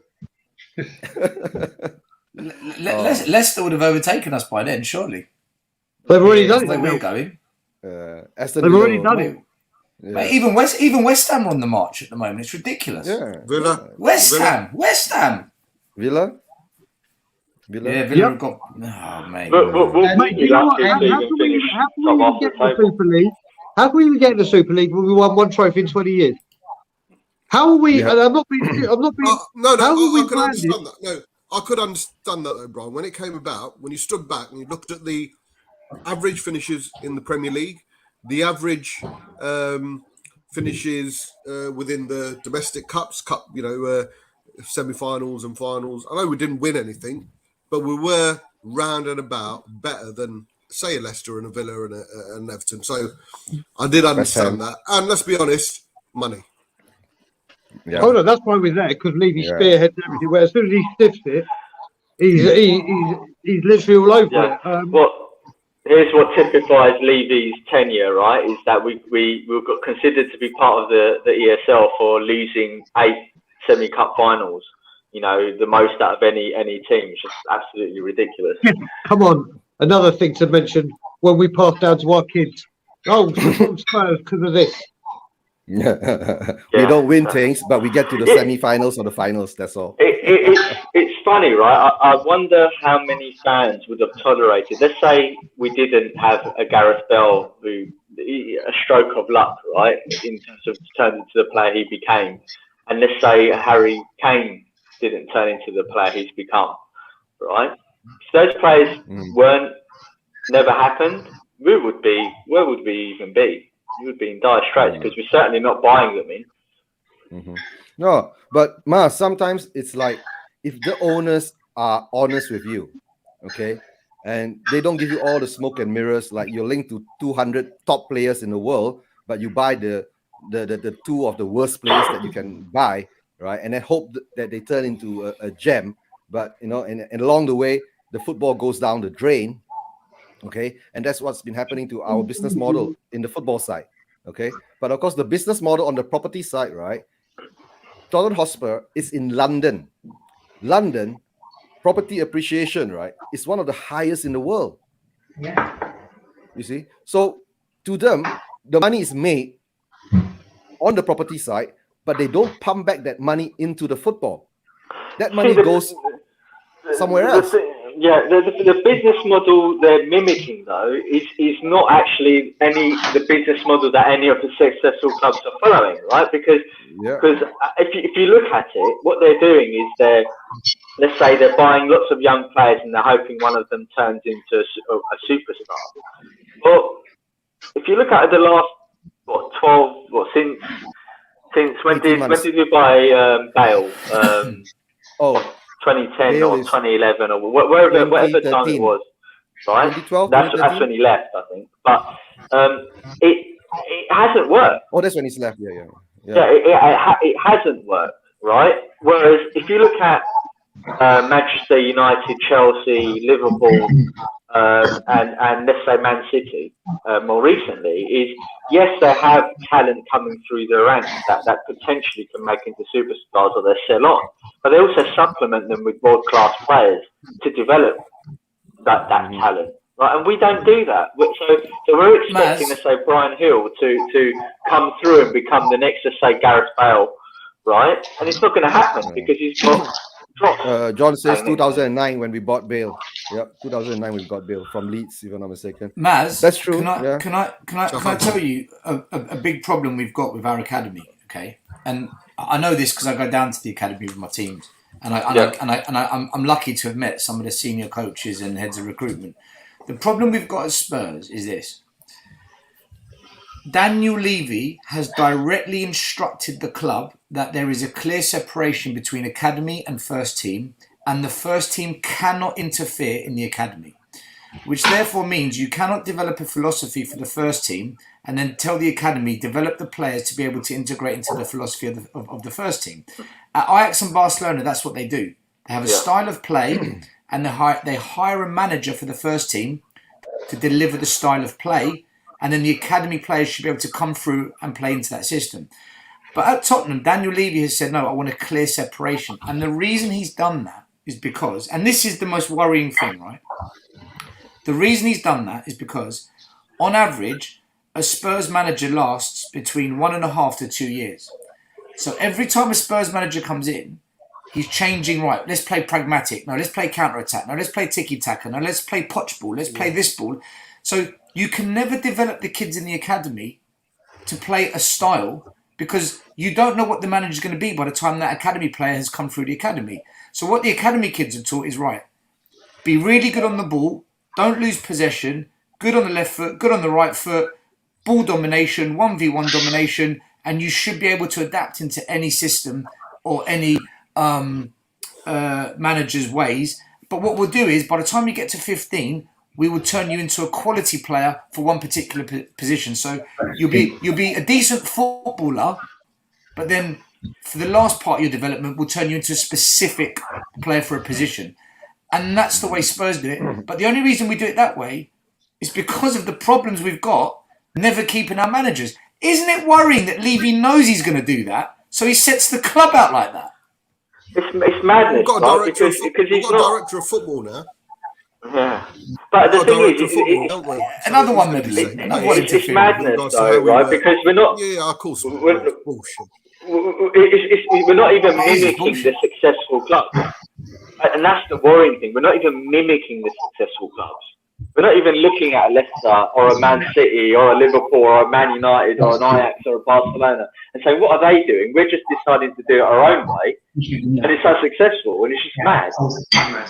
The thing is, what Spurs do is actually, in a messed up way, teaching the kids what they teach is correct because they don't know what manager they're going to get or what philosophy. So what Spurs are teaching the academy kids is spot on. The problem is, why are they having to do it that way? Because you know you're going to sack your manager every 2 years. What faith have you got in that manager you're hiring then? Yeah. Estelle, okay, a question for you, right? Because you do coaching. Our problem now, as we can see it, right? Our players are not running on the pitch, correct? Maybe of the stamina problem and all that. What if Nuno sets up a fitness plan is that every day, before you go out and do your training, right, each player has to run a half marathon, okay? And how many minutes do you think is a half marathon suitable for, let's say, adults to do? Eugene, I don't think this is a fitness issue. I don't think it's a fitness issue. But they're not running around. We are the lowest in covering the field. Yeah. That's, for me, this isn't a fitness issue. This is a desire issue. You've played football. We've all played football as kids. If you can see the ball has been kicked in front of you, you sprint to go and get that ball. If you're in a team that you enjoy playing in and you can see your teammates in trouble, you sprint over to cover him, right? There is a lack of desire to want to play in this team, under this system, under this way. It could be under the owner, under the manager, under the players that you've got to play with. There's a lack of desire within this club, and I think it starts at the top. If the ambition isn't trickling down from the top, why should the players be ambitious on the pitch? You see a player like Hill, he puts a shift in. Do you know why? He's young, he's hungry, he wants to prove himself, he's new, he's not, his mindset hasn't been corrupted. Same as Tanganga, he puts a shift in, man. Yeah. It's the other players that are like, do you know what? I've got my paycheck. They can't sell me. If they do, fine, whatever. I'll have to get paid the same, otherwise I'll run out my contract. There's so many factors other than just the manager why there isn't desire there. Still, that means in the end of the day, right? You're looking at 80% of our squad. Okay, right? If you're the manager and you tell Tanguy and Dombele and Dele Alli, stay up top high and we're going to pump long balls, they're not going to run because they've been told to stay up top. So why are they going to run? So it's partly Nuno's fault. It's partly the players saying, do you know what, Nuno? Fuck this. This is stupid. I'm going to drop back. A desire to say, no. We've got problems in the middle. I can see it. I'm going to take the initiative. It's a lack of investment in players that are going to come on the pitch and show the others this is how it's done and run their socks off. It's a lack of ambition at the top to want to have a team that wins and not accept players on that pitch that run. What? Dele Alli should have been sold.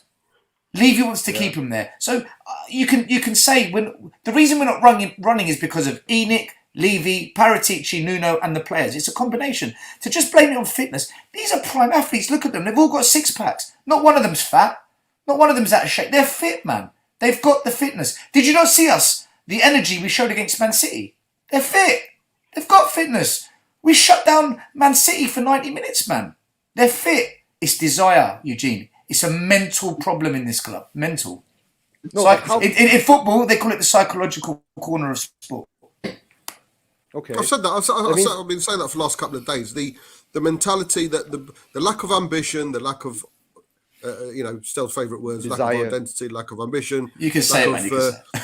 I just want to is evident. It's evident, and it seeps right from the top. And the hiring of Nuno reflects that. The hiring of Nuno. And when I said earlier that Maswell, we should accept it. That was more of a rhetoric. Yeah, but and it was more of an aim of the people who still umming and ahhing about how they feel about Levy and ENIC. You can't at one instance be Nuno out, but I support what ENIC and Levy do because it all comes hand in hand. So if you don't if you're happy with what ENIC and Levy do, tough, accept it. Expect nothing more because by bringing in Nuno and it's nothing against him, we're not going to get his best isn't going to be good enough for what our ambitions are. It'll be good enough for the club if the club want to stay mediocre and we want to fight for the top half of the table. But if we want to, build, not rebuild, build for that top four challenge, then unfortunately Nuno won't be that man, and don't expect it.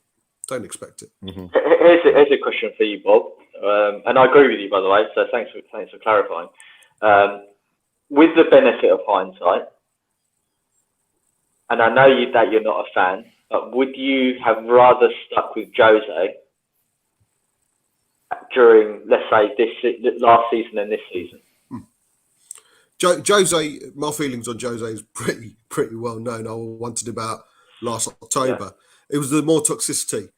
But would we be in a bit better position? I never wanted him out 6 days before a cup final, and I said that was weird for me. Would we be in a better position than where we are?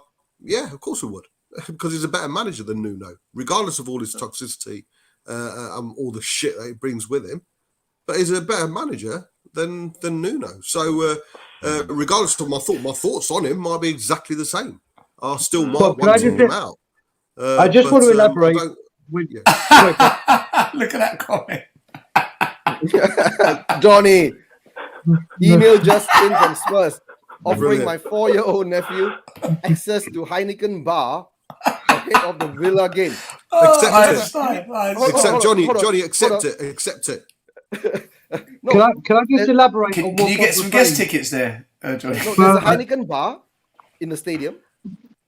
No, he's taking the mick, Eugene. He's like, because his kid's young. Right, he's like, now Levy's trying to get the kids to go to the bar because he's not getting the tickets. Kind of thing. I'm just going to elaborate on what Bob's first said about it being weird about the Jose sacking, which we all agree was completely pointless and the most stupidest thing to do. But exactly, 6 days before a cup. But it's not the first time he's done this. People need to rewind. The first thing ENIC did when they took over was they tried a very, very good publicity stunt, which we should have clocked onto immediately. And they sacked Jules Graham and appointed Glenn Hoddle. So technically, the first thing they did as Tottenham owners was sack an ex-Arsenal manager and bring back one of the greatest players, and to a lot of people, the greatest player to play for Tottenham Hotspur. But when did he do it? 6 days before he played Arsenal in an FA Cup semi-final. And if there was one manager we wanted back in the time to manage against Arsenal in an FA Cup semi-final, it would have been George Graham, who 2 years prior had won our trophy. So it is weird. It is the actual firing someone 6 days before they get into a final is weird, but it's not weird when you look at Daniel Levy. It's the second time he's done this. There's just a 20-year gap. Yeah, history repeating itself. And to tell the truth, my feelings on Jose was quite simple. I actually liked him being there because he had that, charisma, and he had that record behind him. But I think his heart was broken when he didn't get the players he wanted, right? And by the time when he reached December, he was already coming out in press conferences and saying that we are not buying any players in the January transfer window. And you can see it in his face, right? He wasn't happy about it. So in the end of the day, when after Jose left and went to Roma and all that, he did come out in a statement to say that he was duped into a position where he wasn't getting what he was promised. Eugene, he made one mistake, Jose, one mistake only, and that was when joining us. Well, two mistakes. Two mistakes. Yeah, he made two mistakes. One mistake. First mistake. One is joining us. Yeah. One is joining us. The second one was after that transfer window in the summer of 2020. He said, I'm happy with my players. I'm happy with my squad, right? He came out and said, I'm happy with what I've got. In fact, he said it when he got the job. I'm happy with these players, right? Yes. To then change your mind. Yeah, go on. The two words, the squad has quality and talent. Don't forget those two words. Yeah, quality. And he was talking about Kane and Son, wasn't he? It's the same words that Nuno is using now again. Let me tell you, managers are underestimating how good some of our players are. They're overestimating. Overestimating. Because, sorry, beg your pardon, overestimating. You're right. They look at Dele Alli and they're thinking Dele Alli 2017, 2018. They're looking at players like Ndombele, Eric Dyer, and they're thinking his first season under Poch. They're looking at Ndombele and they're thinking, oh yeah, he was good in France.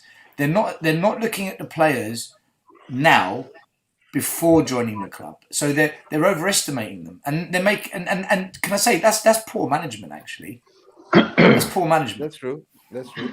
But you see, the thing is, sorry, right? I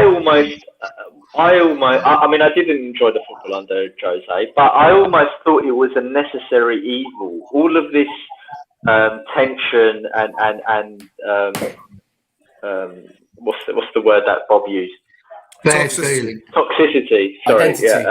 And identity. Yeah, all of the toxicity that it brought in, I thought was necessary because sometimes, and we've been saying this, sometimes you need to break the whole thing, right?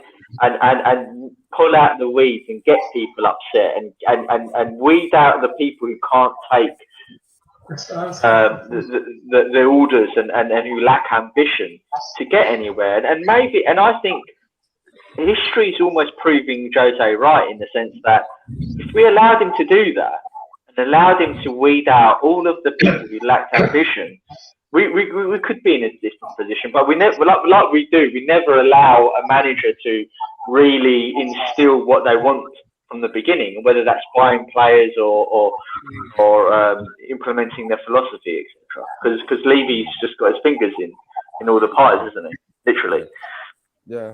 That's true. And that was the last few words that, the famous words that Poch says. I'm not the manager. I'm just the head coach.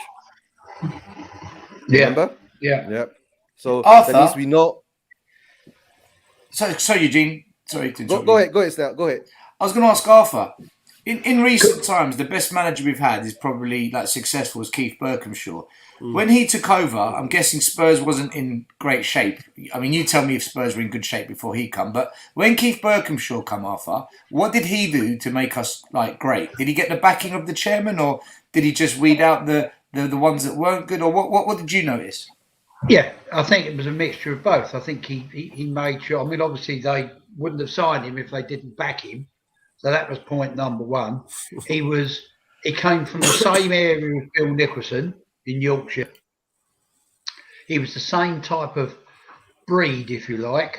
And it was uncanny how they got him, because we all said, Keith Berkshire, who the hell was he? But look what he turned out to be. What a manager that man was, and he had principles. That's something nobody's got these bloody days.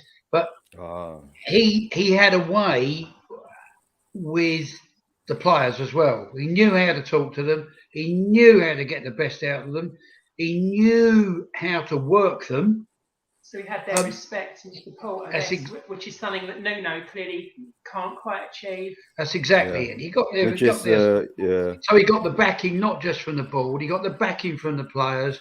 They knew what he was about, and they went where they were supposed to go. And that was to become successful. And so just like what Relo XXX says, Relo XXX said, it's going to be a lot more toxic under Nuno. That was under Jose. Yeah. Keep losing games, and it will be very, very toxic. Well, yeah, because fans are back now. Fans are back. Yeah, and the fans are back too. Yeah, that's true. And I think the fans now, they won't stand the crap that's been going on anyway. I think we're all fed up with it. We couldn't wait for football to start again. It's back, and they're serving up slop, effectively, and it is slop. Okay. You know, I know how angry I am. It's a simmering anger. You know, I know how upset Brian is. I know how upset Bob is. We must all be feeling we all upset. Yeah. We're all upset. And Chris Agoma says Stan is like Olive from On the Buses, Arthur. What does that it's a UK comedy. That's what, Chris. It's UK comedy, mate. By the way, and yesterday somebody was talking about Page 3 girls, and nobody knew who was. No one knew about Page 3 girls. Yeah. I remember Page 3 girls, and I was 10 years old. I bet you do. Arthur's so gutted he missed out on that chat. I can't believe the way we've gone. We've slid backwards. You know, it's like a toboggan race. Only we're facing the wrong end and going backwards. You know. Not just season. Now, look, we've gone backwards from last season was appalling, but we've gone backwards from last season. Absolutely. Sacking Poch is the biggest mistake Levy's ever made. How dare Mr. Pochettino go to the Levy and say we need to rebuild? Oh, is that a fact? 2 weeks later, you're sacked. Yeah, Harry Redknapp as well. When Harry Redknapp is exactly the guy. Carbon copies everything. Listen. We all know what's going on. I obviously have done my extensive research, and it's like but people need to see that there's certain things that go on that it's not in the best interest in the club. It's in the best interest of Enoch. Yeah, and I've never gone, Bob. I was going to say, and Conte suggested a rebuild during an interview. He didn't even get the fucking job. Do you know what the most stupidest thing? Like, it's in fact, it beggars belief. These people are allowed to run the club, and they call themselves the custodians. If they backed Poch with a rebuild, let's say it cost us 200-300 million over 2-3 years, right? Let's say it cost big money, and we did it. We'd be in the last phase of that now. Instead, the Champions League money we're losing every year, 100 million per year, not finishing in Europa Cup, costing us probably 25 to 40 million a year.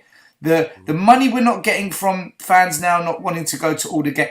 It's cost us more. Compensation. Not backing him. It's insane. Compensation for managers.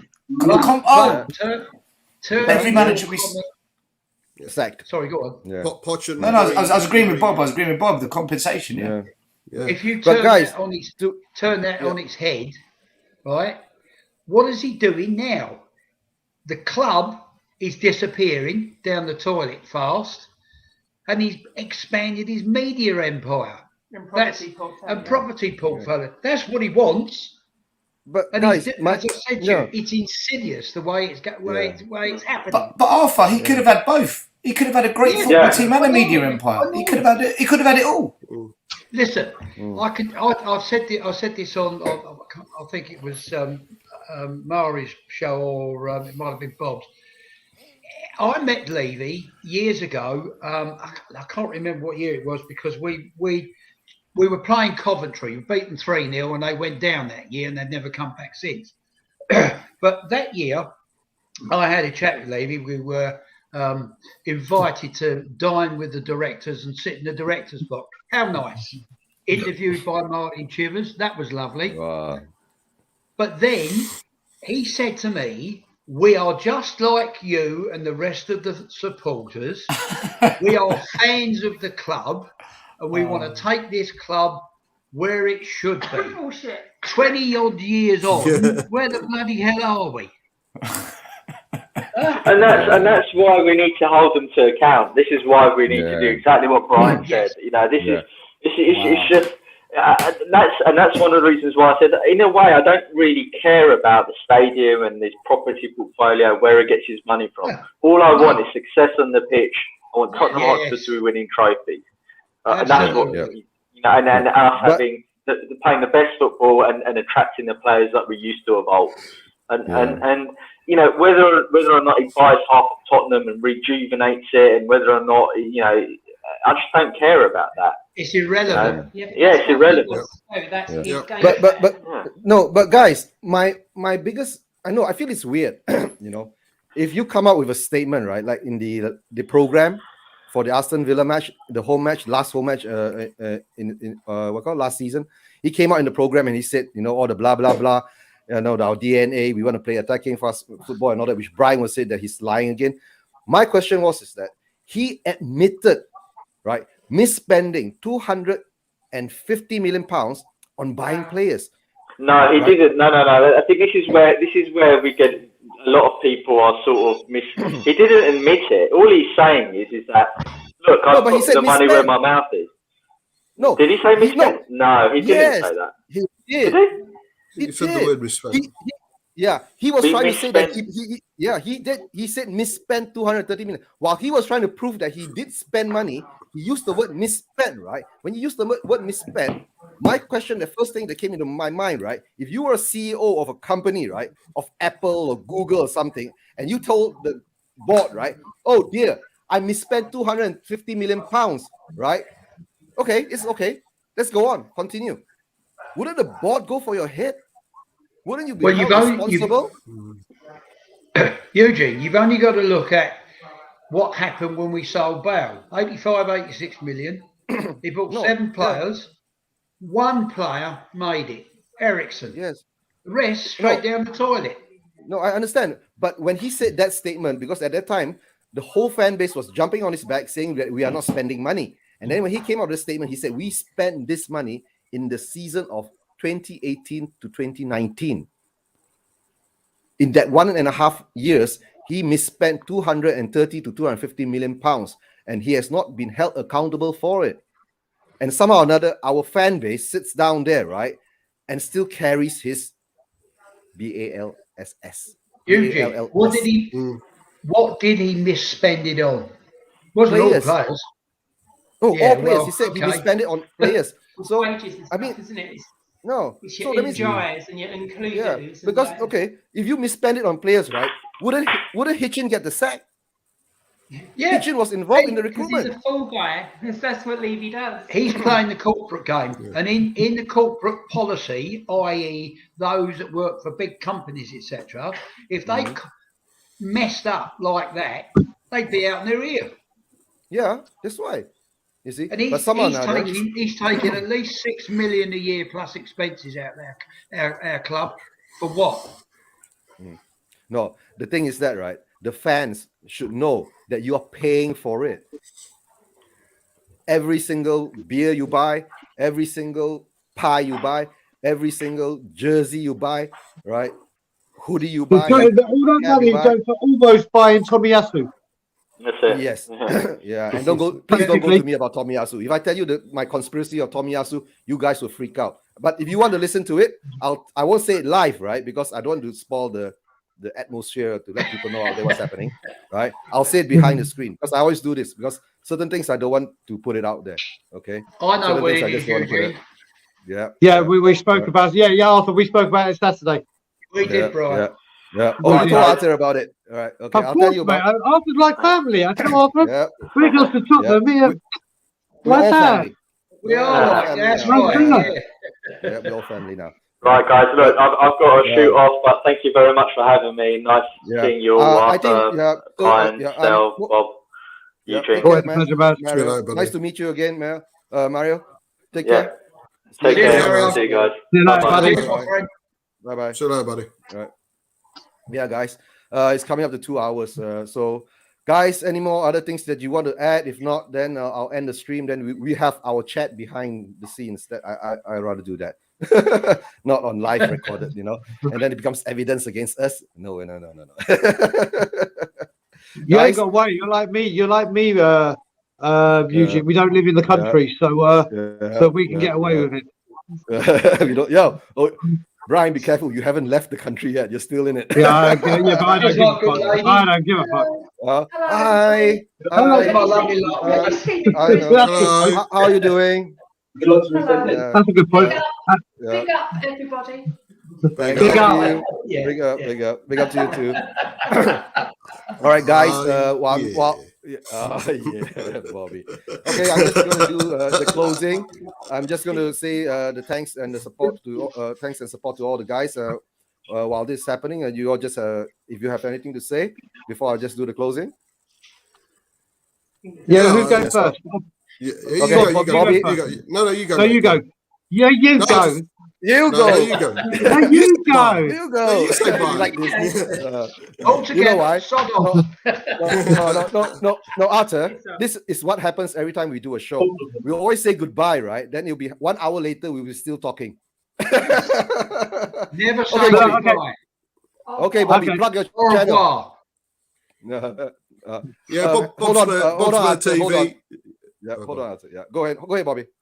Yeah, Bob Spur TV just done a special with Brian talking about protests, and I've got a nice one coming up on Saturday, 10:30 or 11, on Enoch and I call him Leenick now, Levy and Enoch. So Levy and Enoch special, where I will be getting views from both sides of the fence, people who are hardcore protests, Levy Enoch out, and the other side who really can't see what all the fuss is about. So, yeah, that should be interesting. Between 10:30 and 11. Although last time I spoke to him, he was going in hard on Enoch more than Brian. So I don't know. I maybe left it too long. It was initially we were going to do it before the season, but we've left it. So let's wait and see. But subscribe to Eugene's channel. It's absolutely wicked, man. It always a great time. People. Yeah, definitely like and subscribe. And onto this Leave a comment. Yeah. Let's not wait to talk about Stel. Stel, you got So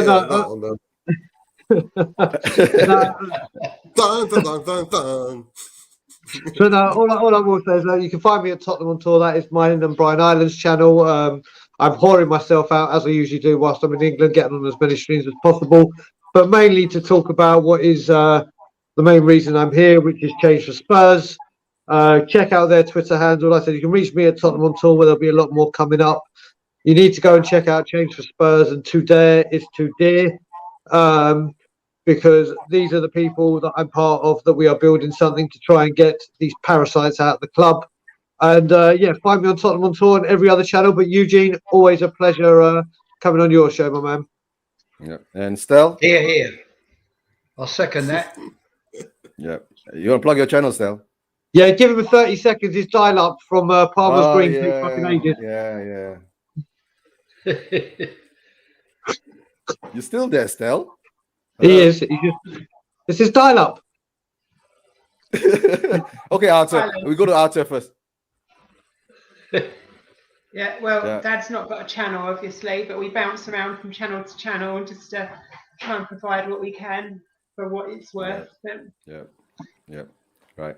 And guys, while we wait for Stel, I will just let me do a shout out and a goodbye to all the guys in the comments. Right. Thanks for Derek Hutchinson, Mark Swift, Amzo, John Fitzpatrick, Chris Agamba, Reload XXXX, Jason Bell, Johnny from Southside Spurs. Who else do we have? Derek Hutchinson, Mark Swift, big up. Right. Ram from Plot Malaysia. These are the guys who are the Liverpool and Manchester United fans. They have a channel of their own called Plot Malaysia, and they're from Malaysia, from the country that I'm from, right? Amzo, John Fitzpatrick, I guess that's most of all of them. All right, and of course Kim is now here with us on stream. And Reload XXX. Who else do we have? I think that's all. Guys, thanks for your support, right? And please don't forget, if you're not, and of course Vibuff too, of course from India Spurs, Bangalore Spurs, right? If you're watching this either in the recorded version or you're still live now, if you have not subscribed to Spursvasion, Boxspur TV, Tottenham on Tour, and Mr. Stelios, are you there still? It's dialed up. It's dialed up from Palmer's Green. Has sorted himself out, and he's now got a microphone off. So I've just arrived outside Brian's house in Golders Green. Brian, if you come to the front door, please. Is it Golders Green? Come to the front Brian door. is not in Golders Green. I'm Tottenham away. Yeah, I'm Tottenham away. Stel, he didn't mean it. Yeah. So Stel, that's all. You any shows coming up? You're doing shows like every day now. How do you do it? No, I don't understand how you do it. We're going to dial back on them because it's too much. I'm actually going to start cancelling. You're getting guys from cancelling Argentina. You're getting guys from Argentina. You're getting guys from Mexico. You know, all do over you know the what? world. They're Spurs supporters clubs, and you just find them on Twitter. They comment on stuff, and you just tweet them back saying, "Do you want to come on the show?" And do you know what? We've got an unbelievable support from Argentina. Unbelievable support from Argentina. They love the club. They came on the show. They're like, Enoch's got to go, Levy's got to go. They're ruining the club. What they did to Pochettino, I was like, wow, you're better than the British fans. But guys, thanks for coming on, everybody. Right, just hold on for a while I end the show, and I'll catch up with you guys in the back. Before you get out, leave you out.